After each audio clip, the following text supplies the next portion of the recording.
나이 70에 찾아온 사랑, 그리고 자식들과의 갈등 속에서 행복을 찾아가는 어느 할머니 이야기입니다. 햇살이 부드럽게 방 안으로 스며들고 창밖의 나무들이 바람에 가볍게 흔들리고 있다. 혜숙 할머니는 창가에 다소곳이 앉아 따뜻한 차 한 잔을 손에 쥔 채 천천히 눈을 감고 지난 세월을 되돌아본다. 70년의 삶 속에서 얼마나 많은 순간들이 흘러갔는지, 그 속에서 그녀는 어떻게 살아왔는지 생각에 잠긴다. 혜숙은 일찍 남편을 잃고 3명의 자식을 키워내느라 인생을 온전히 가족에게 바쳐왔다. 그동안 자신을 위해 뭔가를 해본 적은 거의 없었다. 오직 자식들만을 위해, 그리고 그들이 잘 자라길 바라는 마음 하나로 세월을 보냈다. 그랬던 그녀에게 이제는 고요하고 평화로운 노년이 찾아올 때라고 여겼지만, 인생은 그녀에게 또 다른 이야기를 준비하고 있었다. 혜숙 할머니는 매주 토요일마다 자식들이 모이는 날을 기다리곤 한다. 딸 윤경, 아들 민수, 그리고 막내딸 지연, 모두 각자의 삶을 살고 있지만 여전히 혜숙의 주변에 머무는 이들이었다. 오늘도 세 자녀와 그들의 가족들이 모여 식사를 나누는 자리였다. 여느 때와 다름없이 분주한 저녁 시간이었지만 오늘은 자식들의 대화 속에서 조금의 불안감이 느껴졌다. 엄마, 요즘 왜 이렇게 자주 나가세요? 혼자서도 괜찮으시겠어요? 바람 쐬러 나가는 건데 뭐 그리 걱정이니? 엄마, 이제 나이도 있으신데 좀 조심하셔야죠. 나중에 무슨 일 생기면 우리가 다 책임져야 되는 거 아시잖아요. 그래요, 엄마. 저도 자꾸 엄마 혼자 계시는 거 신경 쓰여요. 차라리 우리 집에 오셔서 같이 지내시면 좋겠어요. 혜숙은 자식들의 염려가 고맙기도 했지만 그 이면에 숨은 불편함을 느끼고 있었다. 그들은 그녀의 삶에 너무 많은 간섭을 하고 있었다. 젊은 시절에는 자식들을 위해 모든 것을 희생했지만 이제는 그녀도 자신의 시간을 가지고 싶었다. 며칠 후 혜숙은 동네 공원에서 산책을 하다가 우연히 한정수 할아버지를 만났다. 정수는 혜숙과 같은 나이의 남성이었고 그는 그의 아내를 몇 년 전에 잃은 뒤 외로움 속에서 지내고 있었다. 그들의 첫 만남은 우연했지만 금세 마음이 통했다. 저도 매일 이 공원을 걸어요.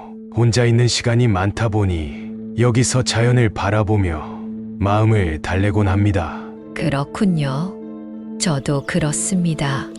가끔은 가족들 사이에 있어도 혼자인 기분이 들 때가 많아요. 두 사람은 함께 공원 벤치에 앉아 이야기를 나누기 시작했다. 서로의 삶을 공유하면서 그들은 공통점이 많다는 것을 알게 되었다. 남편과 아내를 잃고 자식들의 걱정과 간섭 속에서 홀로 지내는 시간이 길어지다 보니 그들은 자신만의 위안을 찾으려 공원에서 걷는 시간을 소중히 여기고 있었다. 정수와 혜숙은 이후에도 자주 만나 산책을 하고 때로는 공원 근처 카페에서 차를 마시며 이야기를 나누었다. 어느덧 그들 사이에는 따뜻한 감정이 싹트기 시작했다. 그 감정은 낯설기도 했지만 오랜만에 느껴보는 설렘이기도 했다. 혜숙은 어느 날 자식들에게 정수에 대해 이야기하기로 결심했다. 그가 자신의 삶에서 중요한 존재로 자리 잡았음을 느꼈기 때문이다. 그러나 자식들의 반응은 예상과 달랐다. 엄마, 지금 농담이죠? 아니, 나이도 있으신데 갑자기 무슨 사랑이에요? 엄마, 이건 말도 안 돼요. 그분이 어떤 사람인지도 모르면서 어떻게 그렇게 쉽게 마음을 줄 수 있나요? 엄마, 정말 이러실 거예요? 저희는 엄마가 행복하길 바라지만 이건 좀 아니라고 생각해요. 혜숙은 자식들의 반대가 클 것을 알고 있었지만 막상 그들의 날카로운 반응에 마음이 아팠다. 그들은 자신이 아직도 독립적인 사람이라는 것을 인정하지 않는 것처럼 보였다. 그들에게 혜숙은 여전히 자신들이 돌봐야 할 엄마일 뿐 하나의 개인으로 존중받지 못하고 있었다. 자식들의 반대에도 불구하고 혜숙은 정수와의 관계를 끊지 않았다. 그와 함께 있을 때만큼은 자신이 살아있다는 것을 느꼈다. 오랜만에 느껴보는 설렘과 평온함은 그녀의 마음을 채워주었다. 하지만 자식들과의 갈등은 쉽게 해결되지 않았다. 그들은 혜숙의 결정을 존중하기보다는 그녀를 설득하려 했다. 엄마, 제발 우리 말 좀 들어주세요. 우리는 엄마가 불행해질까봐 그러는 거예요. 너희들이 생각하는 불행이 내가 생각하는 불행과는 다를 수 있어. 나는 지금 행복해. 하지만 그 사람을 어떻게 믿어요? 나중에 어떤 문제가 생기면 어쩌려고요?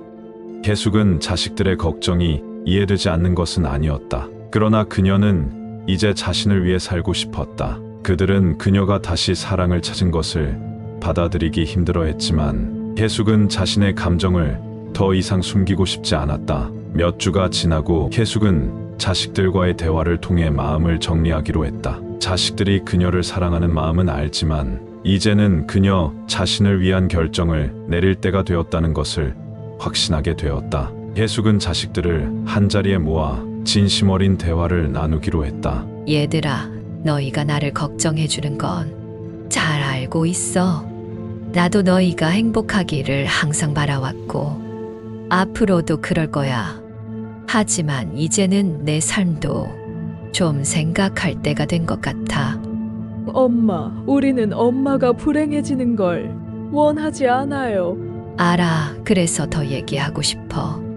나는 정수 아저씨와 함께 있을 때 정말로 행복해. 너희들도 언젠가 이해해 줄 거라고 믿고 있어?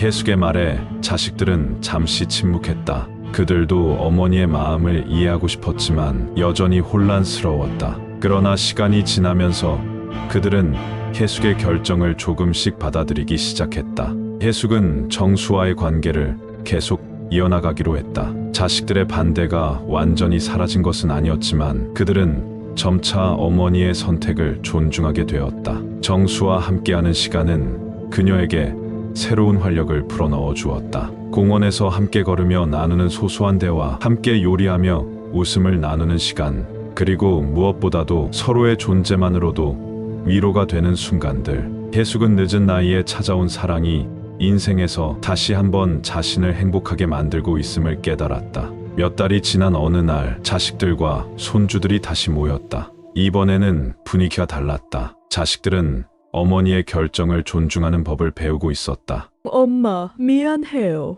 우리가 너무 이기적이었던 것 같아요. 엄마가 행복하다면 그게 제일 중요한 거예요.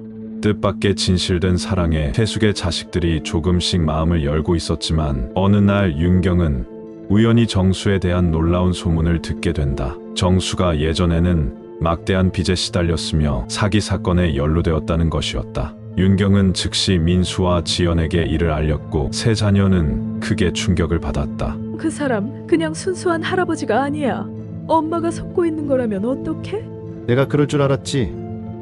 나이 70 먹고 사랑 타령할 때부터 알아봤어. 엄마가 저 사람한테 모든 걸 잃을 수도 있어. 엄마한테 이 사실을 알려야 해. 더 늦기 전에.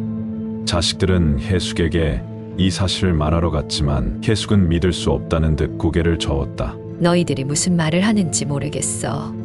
정수 씨는 그런 사람이 아니야. 너희가 잘못 알고 있는 거야. 그러나 자식들의 의심은 쉽게 가라앉지 않았다. 그들은 해숙 몰래 정수의 뒤를 조사하기 시작했고 마침내 과거에 있었던 사건들을 확인했다. 자식들은 해숙에게 정수의 어두운 과거를 폭로하며 그와의 관계를 당장 끝내라고 압박했다. 갈림길에서 해숙은 혼란에 빠졌다. 자식들의 말이 사실이라면 자신은 그동안 정수의 진짜 모습을 몰랐다는 것인가? 하지만 그녀는 정수와의 시간들이 진심으로 따뜻하고 행복했다고 믿었다. 이제 해숙은 자식들의 경고와 자신의 감정 사이에서 갈등을 겪으며 결정을 내려야 했다. 이때 정수가 다가와 해숙의 어깨를 감싸 안으며 해숙에게 모든 것을 고백했다. 그의 과거는 결코 깨끗하지 않았지만 그가 해숙을 사랑하는 마음만큼은 진실이라고 했다. 나도 잘못된 선택을 했던 적이 있어. 하지만 지금은 너와 함께 있고 싶을 뿐이야. 그게 내가 살면서 처음으로 느끼는 진정한 행복이야. 해숙은 눈물을 흘리며 말을 잇지 못했다. 그녀는 과거의 실수로 정수를 떠나야 할지 아니면 그와 함께 새로운 삶을 택할지 고민에 휩싸였다. 자식들은 해숙이 정수와의 관계를 끝내지 않자 더욱 강력하게 반발했다. 민수는 극단적인 선택을 하기로 마음먹었다. 그는 변호사를 고용해 어머니의 재산을 보호하는 법적 조치를 취하고 혜숙을 강제로 정수와 떨어뜨리려 했다. 엄마, 더 이상 우리가 가만히 있을 수 없어. 우리는 엄마를 보호해야 해. 윤경과 지연도 민수의 결정에 동의했고 가족 간의 갈등은 극에 달했다. 혜숙은 이제 더 이상 자신의 선택을 스스로 할 수 없게 될 위험에 처해 있었다. 너희들이 나를 정말 사랑한다면 나를 믿어주면 안 되니? 나는 스스로 판단할 수 있어. 그러나 자식들은 혜숙의 말을 듣지 않았다. 그들은 끝까지 혜숙을 지키기 위해 모든 수단을 동원하겠다고 나섰다. 그때 정수가 혜숙의 집에 찾아왔다. 그는 자식들에게 강력히 맞섰다. 내 과거는 인정하지만 나는 이제 새로운 삶을 살고 있어요. 혜숙 씨에게 피해를 주려는 의도는 전혀 없습니다. 그리고 무엇보다도 나는 그녀를 진심으로 사랑해요. 정수의 강한 의지와 혜숙의 단호한 태도는 자식들의 마음에 작은 틈을 만들었다. 자식들은 더 이상 어머니를 무조건적으로 보호하려는 것이 과연 맞는지 다시 고민하기 시작했다. 마침내 자식들은 혜숙이 진심으로 행복해하는 것을 보고 어머니의 선택을 존중하기로 결정했다. 그들은 더 이상 어머니의 인생에 간섭하지 않겠다고 약속했고 혜숙은 드디어 정수와 함께 새로운 삶을 시작할 수 있게 되었다. 정수와 혜숙은 함께 손을 잡고 공원을 걸으며 늦은 나이에 찾아온 사랑과 함께 행복한 시간을 이어갔다. 자식들도 어머니의 행복을 진심으로 기원하며 조금씩 이해하기 시작했다. 이렇게 혜숙은 인생의 마지막 장을 자신이 원하는 방식으로 채워나갔다. 70이 넘은 나이에도 혜숙은 정수와 함께한 시간을 통해 진정한 사랑과 자아를 찾는 법을 배웠다. 자식들과의 관계도 한층 더 성숙해졌고 그들은 어머니의 선택을 존중하는 법을 배워나갔다. 자신의 인생에서 늦게 찾아온 사랑을 통해 혜숙은 평화를 되찾았고 이제는 과거의 상처와 자식들의 반대 속에서도 꿋꿋하게 행복을 찾아가는 삶을 살아가고 있다. 당신은 어떤 사랑을 하고 계신가요?